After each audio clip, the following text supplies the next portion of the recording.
What up, what up? This is Coach Liebs, and welcome to episode 31 of Coach Talk. Today's Tuesday. As I mentioned to you guys last week, in my opinion, this is the most important practice day of the week. Monday, you're coming off a day off. First day back in school for the kids. A lot of new install, usually on Mondays, where you're adding some new wrinkles in the game plan based on what you did last week. Or on top of what you did last week, and now tailored to this week's opponent. So Monday sometimes can be, a little hot and cold. Usually the energy is there, but the execution isn't always there because there's some new things, and it's, the kids are kind of getting back into the flow. Now Tuesday, you're into the middle of the week now as far as school goes. You're not coming off a day off. You've installed most of the new stuff, and now today's where you want to put it all together and feel like you have your best day of full work, some more full contact and things like that. Just a Sideline Hustle update. Had a pretty exciting day the last 24 hours, or really the last 12 hours. Like 1 a.m. yesterday, I don't know if you guys saw the teach tape I did yesterday on Davante Adams, how to beat press coverage.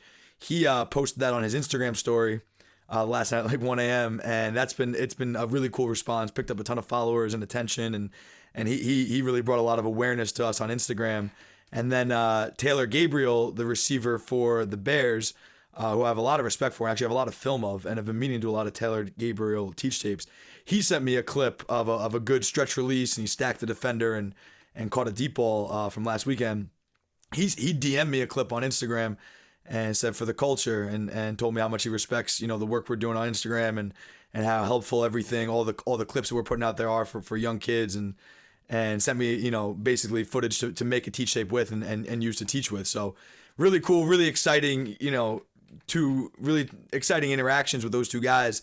It's inspiring, it's motivational, but it's a huge confidence booster to hear from some of the best players in the game and have your work recognized by them. And I think it's something that just continues to fuel what we're doing and just gives me more confidence that we're onto something. I think that's pretty proven at this point. Like, I was looking at the Instagram video numbers recently. We have like the last 20 videos, like 18 of them have been 10, 15,000 views or more. So the attention's really been growing, and it's been cool. It's been cool to talk to kind of the day one supporters and talk to them throughout it, whether they're my friends or even just people who I didn't know who've been following the Sideline Hustle, since the very beginning, and to hear them kind of come along for the ride, how exciting it is for them. It's even more so exciting for me, kind of putting it together every day and trying to plan and do more and more. I think we have some really, really exciting things on the horizon, and I think those things are going to blow up even more, knowing that NFL stars are paying attention to our content, and I think when our content is good enough, they will interact with it and engage and shout it out to the public, and that's the greatest way for us to grow. I think is putting out a lot of posts, is volume, having a great volume of posts, providing great value, and making sure that every post is teaching people something and providing value. And then collaborations is kind of the third thing I focus on, whether it's getting other people's podcasts or the way I collaborate. The way I've kind of hacked collaborations is doing teach tapes of different NFL athletes, trying to get them to engage, or people who they know to engage with it in support of their game. And that's worked out really well for us, and obviously just worked out with Davante Adams and will soon with Taylor Gabriel when I make this teach tape. So exciting stuff for us. I'm going to try to end the week with some Q&A. We haven't done Q&A in a while, so I'll post some on Instagram. Definitely send your questions in to be answered here on Coach Talk. The press release challenge is still up for this week, so if you're listening and have some great press releases, send them in. I just haven't made the video yet, kind of announcing it. I'll probably do that tomorrow or Thursday when I get to it, and just get like a compilation of good press releases and announce that that's the Cutters giveaway for the week. So keep your eye out for that. And that's pretty much it for the announcements. I got a cool video on hand combat at the line of scrimmage, how to beat press man with hand combat, up today. I realized going through some of the press releases yesterday on the page, there wasn't a lot of examples versus physical corner play, and not enough examples of the hand combat and what to do when corners put their hands all over you. So I tried to make a video last night and this morning, kind of analyzing that and talking about how to beat very physical press coverage. So that's up there right now. Take a look at that. As far as the topic for today, for Coach Talk, I wanted to talk about practice tempos. The different practice tempos, the different ways coaches structure practice, as far as, are you going full speed or are you going half speed, whatever it is, and kind of break that down for you guys. And it's a poignant time to do that, because yesterday we were in a non-contact speed. One of the receivers got lit up on a crossing route and got the wind knocked out of him. It was a very scary injury. Luckily, he's fine and will be okay. He just got the wind knocked out of him, but it looked like it might be more serious at first. So it's relevant as far as we're concerned to kind of talk about practice tempos and explain that. So obviously the first tempo is full speed. In college football and certainly the NFL, you rarely go full contact, which means that you are playing full speed. You can cut block up front on the offensive line. You're tackling and bringing guys to the ground, and it's basically scrimmage tempo, and you're playing just like a real game. You only really see that in the preseason. The higher level Division I, NFL for sure. You only see it a couple times in preseason. And then high school, there are some programs. I know like old school Bosco used to go full contact, during the week. We've done it at times. Definitely in high school, I think there's more full contact during the season than there are kind of the higher levels you get. But the first tempo is full contact. That is, just like a game, all regular rules. But you're going full speed and bringing it guys to the ground. The most commonly used tempo, in my opinion, is what we call thud tempo, which means that you're live up front for the first 3 seconds. I believe maybe it's 5 seconds.